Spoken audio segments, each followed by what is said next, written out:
উপহারের গাড়ি আনতে গিয়ে মামলা খেয়েছেন হিরো আলম। দর্শক, এ বিষয়ে বিস্তারিত থাকছে প্রতিবেদনে। বেপরোয়া গতিতে গাড়ি চালানোর অভিযোগে সোশ্যাল মিডিয়ায় আলোচিত কন্টেন্ট ক্রিয়েটর আশরাফুল আলম ওরফে হিরো আলমকে জরিমানা ও মামলা করেছে পুলিশ। মঙ্গলবার দুপুর ২টায় হবিগঞ্জ শায়েস্তাগঞ্জ উপজেলায় ঢাকা-সিলেট মহাসড়কে তাকে জরিমানা করে হাইওয়ে পুলিশ। জেলার চুনারুঘাট উপজেলার এক শিক্ষকের দেওয়া উপহারের গাড়ি আনতে যাচ্ছিলেন হিরো আলম। পথে বেপরোয়া গতিতে গাড়ি চালানোর কারণে মামলার আওতায় এলেন তিনি।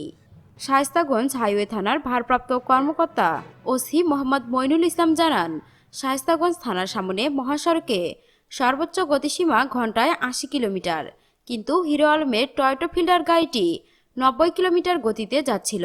এ সময় গাড়িটি আটকের পর ২৫,০০০ টাকার মামলা দেওয়া হয়েছে। দর্শক, এখনকার মতো এখানেই শেষ। পরবর্তী আপডেট নিউজ পেতে আমাদের এই চ্যানেলটিকে সাবস্ক্রাইব করে রাখুন। ধন্যবাদ।